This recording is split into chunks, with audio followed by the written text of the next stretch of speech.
여러분 반갑습니다. 오늘 우리가 드리는 이 예배가 하나님께는 기쁨이 되고 우리에게는 은혜의 시간이 되기를 간절히 소망합니다. 여러분, 가끔은 모든 게 제자리를 찾은 듯 보이는데 마음은 묘하게 비어 있을 때가 있습니다. 계획대로 움직였고 해야 할 일도 성실하게 해냈는데 하루가 저물 무렵에 손에 남는 것은 없고 말로 설명할 수 없는 어려운 그 공허 말입니다. 그래서 사람은 본능적으로 익숙한 자리로 찾아 돌아갑니다. 처음 배운 기술, 오래 해오던 일, 또 손에 익은 루틴. 여기라면 다시 힘을 얻을 수 있겠지. 이렇게 자기 나름대로 안전지대로 돌아가 보지만 이상하게도 그 자리에서조차 우리의 손에 잡히는 게 없을 때가 있습니다. 더 많이 던지고 더 오래 붙들고 더 세게 조여보아도 그물은 가벼운데 마음만은 무거워지는 밤. 그 밤에는 소리도 작습니다. 사람들과 웃고 떠들던 낮의 목소리 대신 속으로만 흘러나오는 독백이 길어집니다. 내가 잘하고 있는 것일까? 이렇게 계속 가도 되는 걸까? 누군가에게 털어놓기엔 너무나 사소해 보이고 혼자 끌어안기에는 은근히 버거운 질문들. 그래서 우리는 더 익숙한 것들로 땜질을 합니다. 더 바빠지거나 더 많은 일을 만들어내거나 반대로 아무것도 하지 않거나. 그러나 새벽이 다 되어도 손끝에 빈 감촉은 쉽게 바뀌지가 않습니다. 성경을 펼치면 그런 밤의 풍경이 조용히 그려집니다. 디베랴 호수 물살과 별자리를 깨고 사는 사람들이 밤새 그물을 던졌습니다. 전문가에게 빈 그물은 단순한 불운이 아닙니다. 내가 의지하던 것들이 더는 나를 지탱해주지 못한다라는 판정과 같습니다. 그 밤에 아무것도 잡지 못한 채 날이 새어갈 무렵 해안선에 한 사람이 서 있습니다. 어둠이 채 가시지 않는 새벽빛, 물 한 개가 옅게 깔린 호수, 저 멀리 모래 위에 서 있는 실루엣. 가까이 오라고 재촉하지도 멀리서 꾸짖지도 않습니다. 그저 서 있습니다. 무엇을 하실지 우리가 아직은 알 수 없지만 누군가가 서 있다는 사실만으로도 공기가 조금은 달라집니다. 그 사람의 목소리는 의외로 다정합니다. 애들아, 너희에게 고기가 있느냐? 밤새 헛수고한 이들에게 필요한 말이 무엇인지 아시는 듯 먼저 결과를 묻습니다. 없나이다. 짧고 정확한 대답.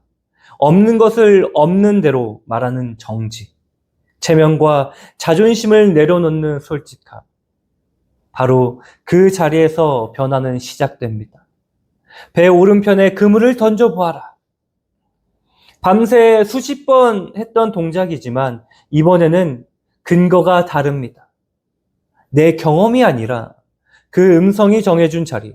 이해가 되어서가 아니라 부르시는 이가 누구인지에 기대어 움직여보는 한 번의 던짐. 이 장면은 우리의 하루, 우리의 한 주, 또 우리의 인생에 어떠한 시간을 닮아 있습니다. 익숙한 것들로 돌아갔지만 빈 그물만 확인한 밤. 그러나 그 빈 그물 때문에 오히려 들려오는 목소리.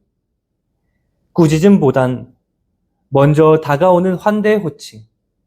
설명보다 앞서는 짧은 지시. 그리고 그 뒤에 따라오는 충만과 따뜻한 식탁의 온기. 누군가는 아직 그 사람을 알아보지 못할지 모릅니다. 마음이 지치면 은혜의 빛도 흐릿해 보이니까요. 그래도 그분은 서 있습니다. 우리의 밤의 끝자락, 날이 새어갈 때. 오늘 우리는 이 새벽의 풍경을 따라 천천히 걸어보려 합니다. 빈 그물의 감촉을 숨기지 않고 들려오는 목소리에 귀를 기울이고 작지만 구체적인 한 번의 던짐을 시도해 보려 합니다. 그러다 보면 숯불과 떡, 그리고 나눠주시는 그 손길 앞에 서게 될지도 모릅니다. 회복은 종종 그렇게 큰 결심이 아니라 작은 순종과 따뜻한 식탁에서 시작될 때도 있습니다. 말씀을 들어가며 우리가 마음의 질문 하나를 조용히 세워두면 좋겠습니다. 오늘 예배 내내 그리고 예배 이후의 시간 동안 우리가 이 질문이 우리를 부드럽게 끌어가게 두면 충분합니다.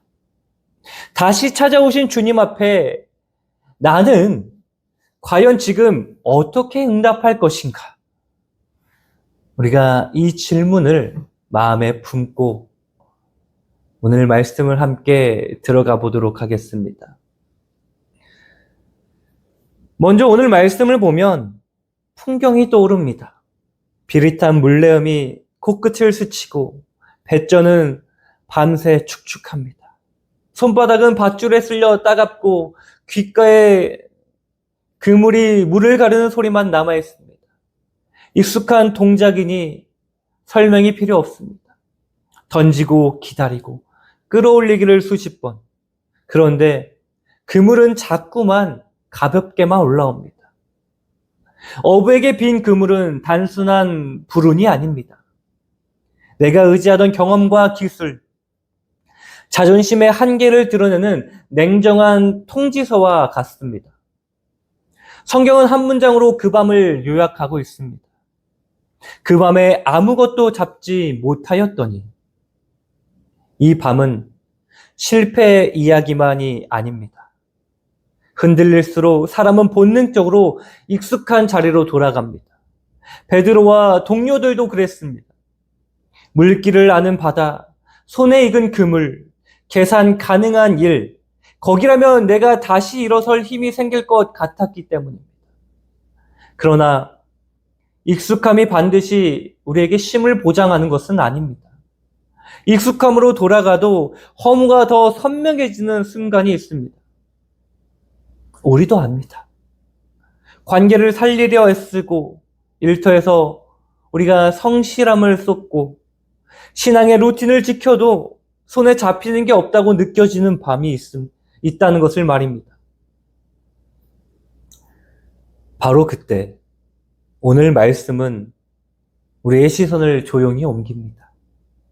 날이 새어갈 때 예수께서 바닷가에 서셨으나 언제 오셨는지, 또 얼마나 서 계셨는지, 제자들은 몇 번을 왔다 갔는지 자세한 설명은 없습니다.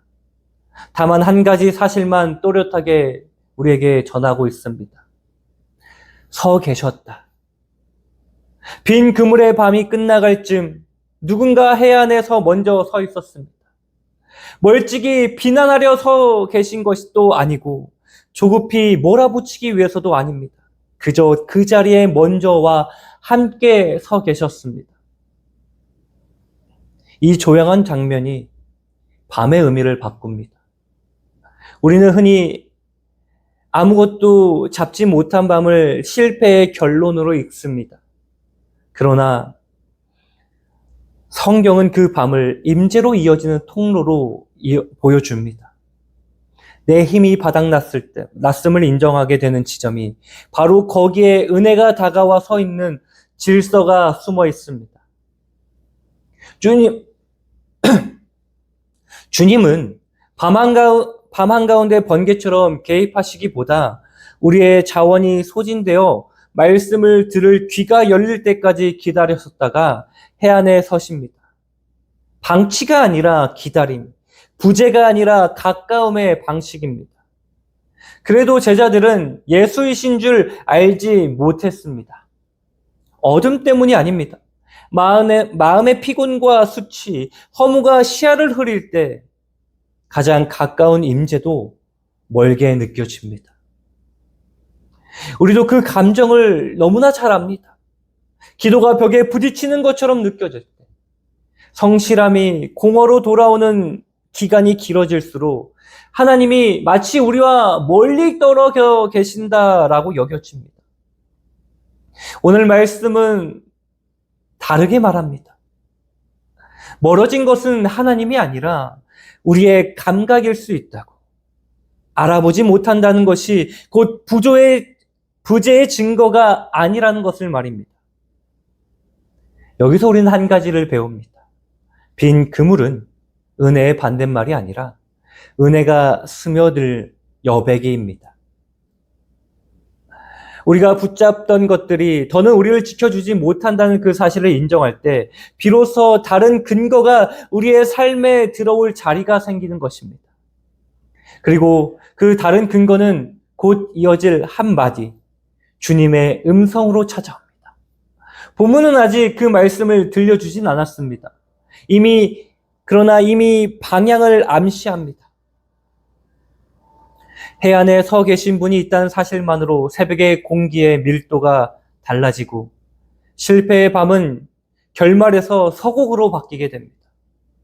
이 첫 장면은 오늘 우리의 밤을 해석하는 실마리를 보여줍니다. 우리가 익숙함으로 회기가 패배가 아니라 그 자리에서 임재를 만나도록 길잡이가 될 수 있음을 보여줍니다. 지연처럼 보이는 시간이 방치가 아니라 말씀을 향한 수용성을 준비하는 기다림일 수 있음을 깨닫게 합니다. 알아보지 못하는 순간에도 이미 서 계신 주님 때문에 밤은 밤으로만 남지 않는다는 확신을 우리에게 줍니다. 그래서 우리가 해야 할 일은 거창하지 않습니다. 빈 그물을 감추지 않는 것. 그게 시작입니다. 막힌 관계, 버티는 일터, 메마른 영성, 설명되지 않는 피로, 있는 그대로 새벽으로 들고 나오는 것입니다. 왜냐하면 회복의 서사는 우리의 성취나 통찰이 아니라 다시 나타나신 주님에게서 시작되기 때문에 그렇습니다. 요한은 굳이 또 자기를 나타내셨다 라고 기록합니다. 한 번의 격려로 끝나지 않으시고 거듭 찾아오시는 방식이 우리의 밤에 그 길고 공허를 견딜 수 있는 힘을 주십니다. 그리고 이렇게 조용히 준비된 장면은 다음 순간을 부릅니다. 먼저 서 계신 분은 침묵으로만 머물지 않으십니다. 곧 새벽의 정적을 깨는 한마디가 들릴 것입니다. 꾸짖음이 아니라 다정한 부름과 짧은 지시. 회복은 그렇게 해안에 서 계신 분의 음성에서 서서히 아침을 맞습니다. 그 음성 앞에서 우리의 이야기도 조금씩 방향을 돌립니다. 새벽 공기가 뺨을 스칠 때쯤 물가 쪽에서 낮고도 따뜻한 목소리가 들립니다.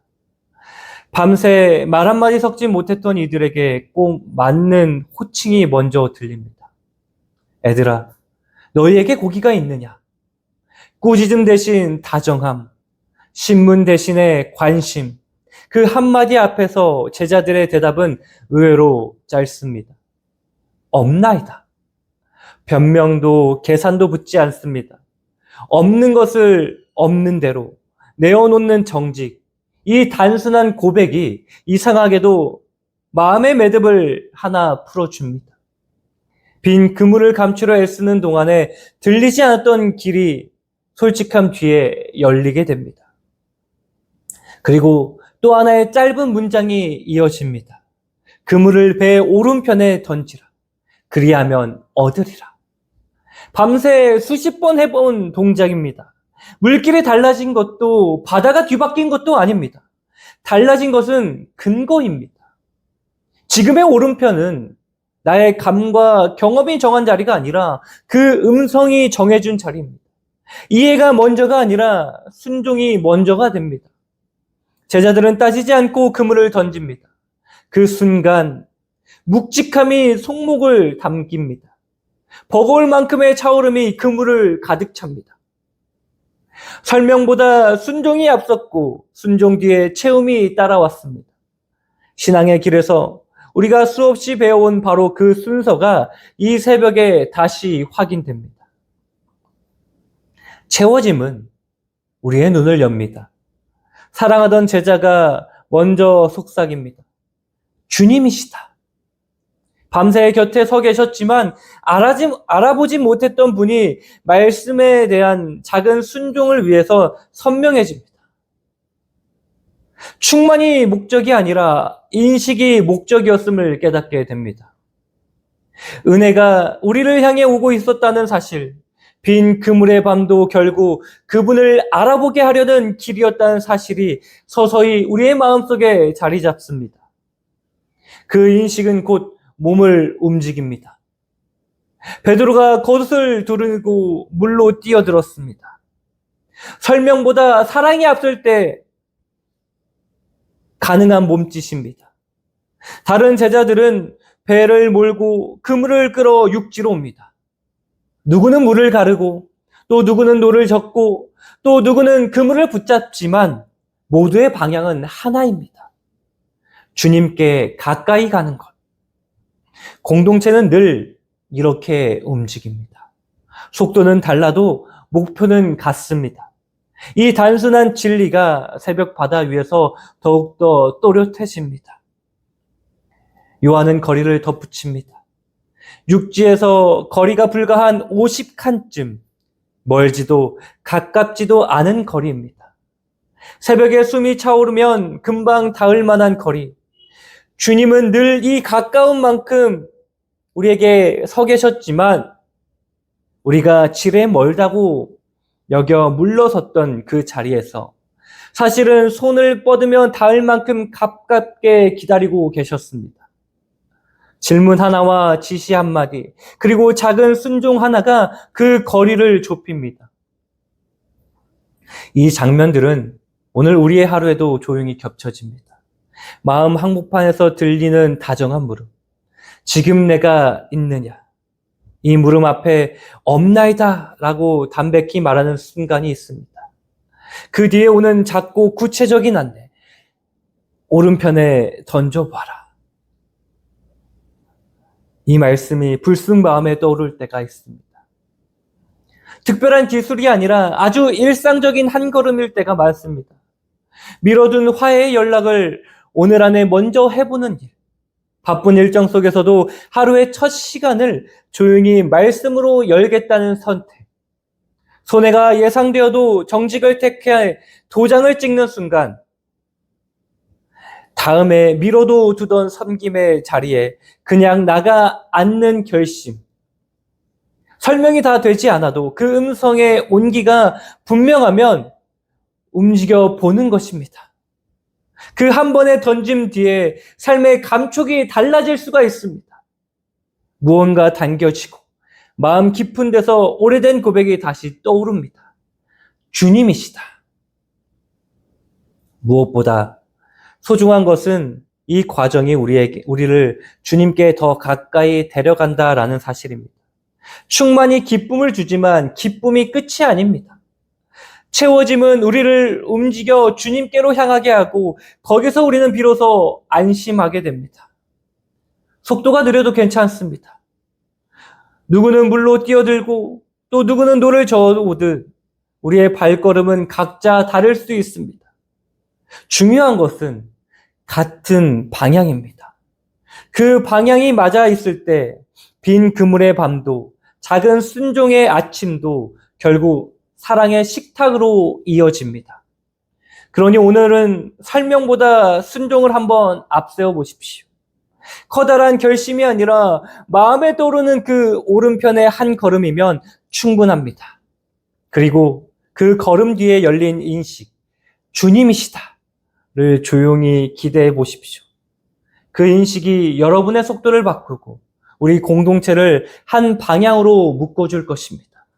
그리고 그 길 끝 해안의 숯불 옆에서 우리를 기다리시는 환대 앞에 서게 될 때 이 새벽 이야기는 우리 하루 속에 다시 시작될 것입니다. 물에서 올라와 모래를 밟는 순간 먼저 코끝을 스치는 것은 숯불의 냄새였습니다. 그 위에 생선이 익어가고 곁에는 떡이 놓여 있습니다. 밤새 허공만 갈라 온 팔과 속이 한꺼번에 풀리는 풍경입니다. 놀라운 것은 주님이 기적으로만 일을 끝내지 않으신다는 사실입니다. 그물을 가득 채우신 다음에 식탁을 차려 기다리고 계십니다. 회복은 의자를 마주 앉히는 데서 시작된다는 것을 주님은 새벽 조반으로 가르치고 있습니다. 꾸짖음 대신 환대, 신문 대신 나눔, 그게 새벽의 첫 메시지였습니다. 요한은 굳이 숯불이란 단어를 다시 꺼내듭니다. 그 이유는 얼마 전 베드로가 그 숯불 앞에서 예수님을 3번이나 부인한 사건이 있었습니다. 그러나 같은 단어, 다른 자리, 주님은 베드로가 넘어졌던 바로 그 기억의 냄새 위에 새로운 향기를 덮어주십니다. 정죄로 지워버리는 방식이 아니라 사랑으로 다시 의미를 입히는 방식입니다. 우리에게도 그런 숯불이 있습니다. 떠오르기만 해도 얼굴이 달아오르고 발걸음이 무거워지는 자리가 있습니다. 주님은 그 자리를 피해가지 않으시고 오히려 그 자리에서 불을 지피시고 우리를 앉히십니다. 거기서 다시 시작하자. 회복은 어제의 실패를 우회하지 않고 정면으로 덮는 사랑에서 자랍니다. 잠시 후 들리는 말씀은 의외입니다. 지금 잡은 생선을 좀 가져오라. 주님이 준비하신 생선과 떡이 있는데도 굳이 제자들의 목을 올리게 하십니다.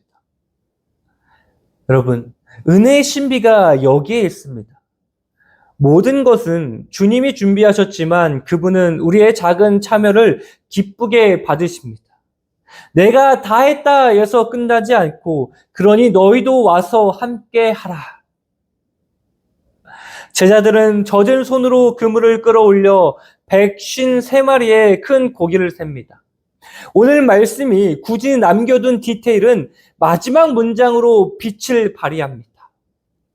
그물이 찢어지지 아니하였더라. 풍성함이 공동체를 자동으로 단단하게 하진 않습니다. 오히려 함께 끌 때 찢어지지 않는다는 사실을 주님은 보여주십니다. 누군가 혼자 영광을 움켜쥐면 공동체의 그물은 쉽게 끊어지고 맙니다. 반대로 받은 은혜를 여럿이 나눠 붙잡으면 그물은 더욱더 견고해집니다. 주님이 주시는 풍성함일수록 더 자주 손을 맞잡아야 하는 이유입니다. 그리고 초대가 들립니다. 어서 와서 조반을 먹으라. 제자들 가운데 누구도 감히 당신은 누구입니까? 묻지 못합니다. 주님이신 줄 알았습니다. 식탁 앞에서 그 인식은 자연스럽게 확신으로 익어갑니다. 주님이 떡을 들어 건네주시고 생선도 그와 같이 나눠주십니다. 마치 이 동작은 오병이어와 마지막 만찬의 약속을 떠오르게 합니다. 배고픔이 채워지고 수치가 덮이고 무너졌던 그 마음의 근육이 다시 힘을 얻습니다. 기적이 우리를 놀랍게 했다면 식탁은 우리를 안심시킵니다. 설명보다 함께 앉아있음으로 전해지는 사랑. 그것이 상처의 억센 껍질을 부드럽게 풉니다. 이 새벽, 식탁은 오늘 우리의 자리에도 곧장 연결됩니다. 예배가 신문대가 아니라 식탁이어야 함을 일깨워 줍니다. 상처 입은 이가 와서 숨을 쉬고 지친 이가 와서 먹을 수 있는 자리. 말씀과 성례, 성도의 황대가 그렇게 식탁처럼 차려질 때 회복은 자연스럽게 이루어지게 됩니다. 가정의 밥상이 주님의 숯불이 될 수 있습니다. 훈계보다 먼저 퍼주는 국 한 그릇, 오늘 어땠어? 하고 묻는 그 다정한 문장 하나, 이런 작은 상이 꽁꽁 언 마음을 녹입니다. 갈등의 관계라면 먼저 식탁을 펴는 용기가 필요합니다. 논쟁을 미뤄두고 한 끼를 같이 하는 것, 그 자리에서 내가 더 미안했다라고 먼저 말하는 것, 주님이 준비하신 조반의 은혜가 바로 그 자리에서 시작됩니다. 사역과 봉사에서도 주님이 다 하신다 해서 멈추지 말고 그러니 함께 하자로 초대하십시오. 각자의 작은 시간과 재능을 올려놓을수록 공동체의 그물은 찢어지지가 않습니다. 요한은 이 장면을 가리켜 예수께서 제자들에게 나타나신 세 번째라고 기록하고 있습니다. 주님은 한 번의 감동으로 우리를 놓지 않으십니다. 거듭 모시고 다시 불을 지피시고 또 식탁을 차려 기다리십니다. 우리가 아직 충분히 달라지지 않아도, 질문이 아직 많아도, 상처가 아직 덜 아물어도 주님은 다시 초대하십니다. 와서 조반을 먹으라. 사랑은 반복을 두려워하지 않습니다. 반복되는 사랑이 반복되는 상처를 이깁니다. 이쯤 되면 우리가 해야 할 일은 자연스럽습니다. 거창한 결심이 아니라 앉아 먹는 것부터 시작하십시오. 예배의 자리에서, 가정의 상위에서, 소그룹의 모임에서, 직장의 점심 한 끼에서 신문 대신 환대, 지시 대신 나눔을 펴보십시오. 실패의 냄새가 밴 사람에게 새로운 향기를 덮어주는 작은 식탁을 차리십시오. 그리고 주님이 지금 잡은 것을 좀 가져오라 하실 때 여러분의 작은 시간과 재능, 정성 한 접시를 올려두십시오. 은혜는 이미 준비되어 있고 우리는 초대받은 동역자일 뿐입니다. 그때 여러분의 집과 교회와 일터의 그물은 풍성함 속에서도 찢어지지 않을 것입니다. 숯불 곁에 앉아 떡을 받아들고 내 작은 몫을 올려놓고 이웃과 나누는 그 자리, 바로 거기서 회복은 이미 시작되었습니다. 오늘 말씀이 우리에게 건네는 회복의 문법 몇 가지가 있습니다. 고백, 순종, 인식, 교제, 과장된 결심이 아니라 하나님이 우리를 다시 일으키실 때 자주 사용하시는 아주 담백한 길입니다. 먼저 고백입니다. 없는 것을 없다고 말하는 정직에서 길이 열립니다. 스스로를 다그치거나 포장하지 않고 오늘 내게 모자란 것을 하나님께 조용히 드리십시오. 필요하다면 믿을 만한 사람에게라도 짧게 털어놓으십시오. 고백은 패배의 선언이 아니라 방향을 다시 맞추는 나침판입니다. 다음은 순종입니다. 이해가 되지 않아도 들려준 대로 한 걸음 움직여보는 것. 거창할 필요가 없습니다. 오늘 일정의 맨 앞줄에 아주 작은 행동 하나만 넣어보십시오. 말씀 10분을 떼어놓는 일, 미뤄둔 화해의 연락 한 통, 손해가 예상되어도 정직하게 결제 도장을 찍는 선택, 다음에 미뤄두었던 섬김의 자리에 그냥 앉는 용기, 이렇게 작고 구체적인 한 걸음이 마음의 감각을 바꿉니다. 그 다음은 인식입니다. 채워지는 것 자체보다 더 큰 선물은 주님이 여기 계셨구나를 알아차리는 눈입니다. 그래서 하루를 마칠 때 짧게라도 기록해 보십시오. 오늘 언제 마음이 따뜻해졌는지, 어디에서 멈추고 싶었는지, 누구를 통해 위로가 왔는지 한 줄씩만 작은 인식이 내일의 순종을 부드럽게 이끕니다. 마지막은 교제입니다. 하나님은 우리를 늘 함께로 부르십니다. 넘칠수록 혼자 끌면 터지고 여럿이 붙들면 견고해집니다. 이번 주 한 번은 식탁을 먼저 펴보십시오. 가정의 밥상이어도 소그룹의 모임이어도 동료와의 점심이어도 좋습니다. 훈계보단 먼저 국을 퍼주고 내 이야기부터 조금 열고 상대방의 말을 끝까지 들어주는 자리, 그런 식탁에서 마음이 다시 살아납니다. 받은 은혜를 내 이야기로 묶어두지 말고 우리의 이야기로 나누면 공동체는 그 그물은 쉽게 끊어지지가 않습니다. 이 네 가지를 억지로 한꺼번에 완벽하게 하려고 애쓰기보다는 리듬으로 들고 가면 좋겠습니다. 아침에는 1분 고백으로 시작하고, 낮에는 작은 순종 하나를 실제로 해보고, 밤에는 오늘 주님을 어디서부터 알아보았는지 한 줄로 적어 보십시오. 한 주에 한 번은 식탁을 열고 한 사람을 정해 꾸준히 중보하십시오. 완벽한 준비보다 열려있는 마음을 하나님은 더 기쁘게 쓰십니다. 고백이 문을 열고 순종이 발을 떼게 하고 인식이 방향을 밝히고 교제가 길을 함께 걷게 합니다. 그렇게 작은 리듬이 쌓이면 어느새 우리 안에 평안과 담대함이 체력처럼 생겨납니다. 예배가 끝나면 오늘 여러분 안에, 여러분의 마음에 떠오르는 그 작은 한 걸음을 실제로 한 가지만 해보십시오. 가능하면 달력에 표시하고 가까운 사람에게 오늘 이거 해보겠다고 살짝 알려주십시오. 믿음은 생각의 선명함으로는 자라지 않습니다. 작은 실행 속에서 단단해집니다.